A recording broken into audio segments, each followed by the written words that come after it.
Kali ini gue bakalan bikin series nabung Bitcoin versi gaji UMR.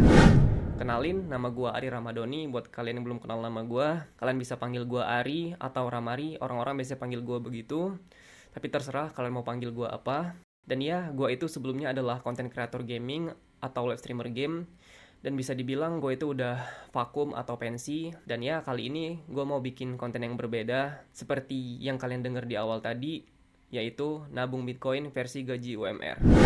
Sebenarnya awalnya itu gue mau bikin konten nabung Bitcoin 1 juta rupiah dalam 1 minggu atau 4 juta rupiah dalam 1 bulan. Tapi setelah gue pikir-pikir, strategi seperti itu tidak relate dengan kebanyakan masyarakat di Indonesia. Makanya gue ubah dari 1 juta rupiah dalam 1 minggu menjadi 500 ribu dalam 1 minggu atau 2 juta rupiah dalam 1 bulan. Di sini gue ambil contoh patokan gaji UMR Jakarta, yaitu rata-rata 5 juta rupiah dalam 1 bulan. Dengan pendapatan seperti itu, mentok-mentok kalian itu bisa nabung, anggaplah 40-50% dari gaji kalian. Dan 40% dari 5 juta rupiah itu 2 juta rupiah. Ini bisa kalian sesuaiin dengan gaji UMR di setiap daerah kalian masing-masing.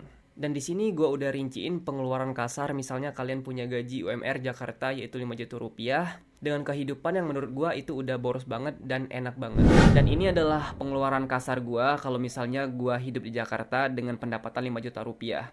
Sebenarnya ini bisa kalian sesuaiin dengan pengeluaran kalian masing-masing. Dan sebenarnya dengan pengeluaran 3 juta rupiah dengan pendapatan 5 juta rupiah itu menurut gue udah bisa banget sebenarnya. Tapi ini sekali lagi bisa kalian sesuaiin dengan kondisi kalian masing-masing. Dan di sini kebutuhan makan harian, gue anggapannya itu makan per hari itu 40 ribu rupiah satu hari. Berarti kalau 1 bulannya itu 1 juta rupiah, 1 juta 200 rupiah. Nggak punya otak dan goblok gitu. Yang menurut gue ini udah enak banget ya. Contohnya kalian pagi bisa makan nasi uduk, siangnya kalian bisa makan nasi pakai telur, dan malamnya itu kalian bisa makan pecel lele. Dan menurut gue itu udah enak banget. Tapi sebenarnya kalau gue ini bisa kalian hematin lagi, atau misal kaliannya pagi siang sore atau pagi siang malam kalian makan nasi pakai telur aja, itu menurut gue udah oke banget. Tapi kalau kalian masih pengen makan enak, ya seperti yang gue bilang tadi, kalian pagi makan nasi uduk, siang makan nasi telur atau apa kek, malam kalian bisa makan pecel lele, dan itu enak banget menurut gue. Dan kosan ini sebenarnya kondisional banget. 800 ribu rupiah per bulan. Sebenarnya harga kosan itu bervariasi banget ya, dan ini bisa kalian sesuaiin juga. Dan ada juga beberapa kosan itu yang bisa lebih murah atau misalnya bisa lebih mahal lagi kalau kalian misalnya pengen fasilitas yang lebih bagus lagi. Dan sekali lagi ini bisa kalian sharing, dan harga kosannya itu bisa patungan juga, dan itu menurut gue bisa memangkas pengeluaran kalian juga. Listrik dan air itu 150 ribu. Ini gue kurang tahu juga ya kalau misalnya kayak token-token gitu, tapi gue ada beberapa teman itu 150 ribu itu dia ngekos udah bisa banget untuk 1 bulan. Biasanya udah termasuk listrik dan pemakaian pribadi juga. Itu udah gue tanyain juga ke teman gue yang ngekos gitu kan. Dan di sini transportasi 300 ribu rupiah. Menurut gue itu udah oke banget ya. Ini tapi bisa kalian sesuaiin dengan jarak dari tempat kalian ngekos ke tempat kalian kerja. Itu sebenarnya bisa kalian sesuaiin ya. Menurut gue 300 ribu itu udah bisa banget ya. Dan pulsa dan internet 150 ribu itu menurut gue udah bisa paket unlimited yang oke sih, yang udah kayak Smartfren atau Tri, berbagai provider itu udah menyediakan paket unlimited yang menurut gua udah bisa untuk menampung pemakaian kalian selama 1 bulan. Kebutuhan pribadi ya kayak sabun, shampoo, deterjen, skincare basic dan lain-lain itu dengan 200 ribu rupiah itu bisa banget sih menurut gue. Kayak sabun itu berapa ribu perak banget, dan shampoo itu ya sama aja kayak deterjen, itu mungkin bisa lebih boros kalau kalian misalnya bisa gonta-ganti baju setiap hari, itu ya tergantung juga sih sebenarnya. Dan basic skincare itu ya wajib lah ya, walaupun kalian cowok juga tetap harus pakai basic skincare. Dan biaya darurat dan lain-lain, kayak misalnya kalian masih pengen nongkrong atau masih kalian pengen healing, 200 ribu rupiah per bulan itu menurut gue udah oke banget. Tapi menurut gue ini nggak perlu sih. Kalian bisa masukin ini untuk nambah biaya kalian untuk nabung Bitcoin. Menurut gua ya, ini nggak perlu sih. Tapi ini kalau kalian masih misalnya pengen ngebet banget, pengen buat healing atau nongkrong,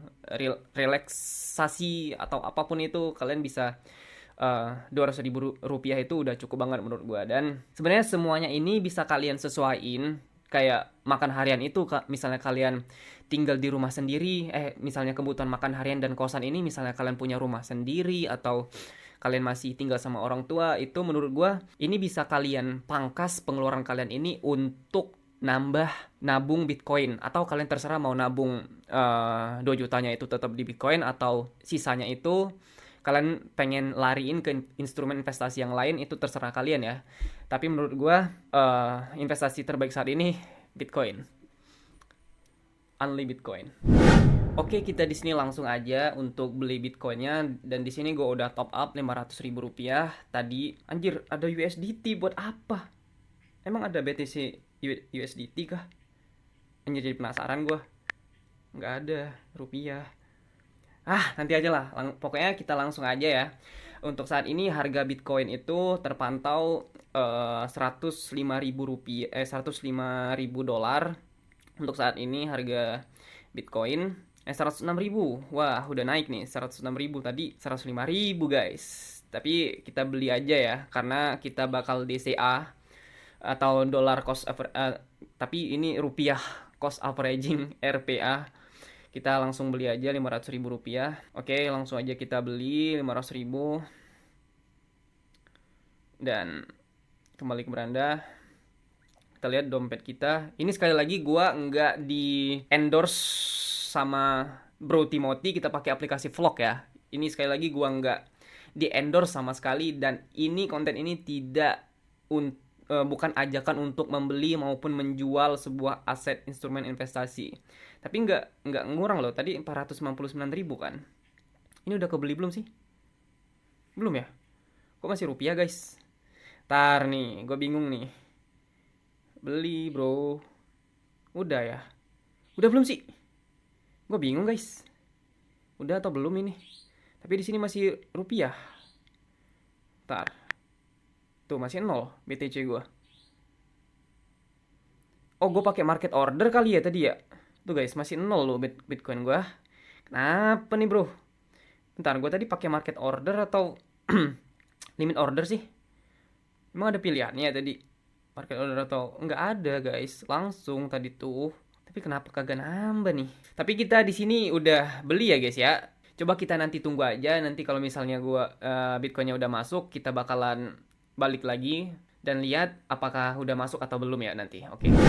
Oke guys, di sini Bitcoinnya udah masuk.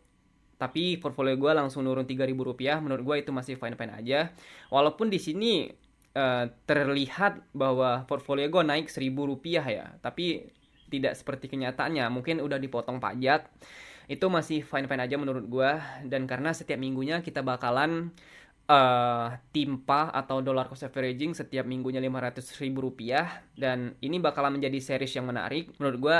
Bitcoin tahun ini akan mencapai 120.000 dolar, dan itu kita masih bisa mengambil keuntungan sekitar 15-20%. Itu menurut gue masih oke lah ya, karena daripada kalian nabung di bank yang menurut gue kalian tidak mendapatkan keuntungan apa-apa, dan apalagi kalian di deposito, obligasi, itu menurut Bang Timothy ya, daripada kalian di reksadana, obligasi, deposito, kalian lebih baik di emas atau Bitcoin yang menurut gua pertumbuhannya itu bisa mengalahkan inflasi di Indonesia yang mencapai 15% per tahun.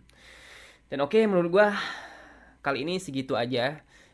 Sampai ketemu di series minggu depan.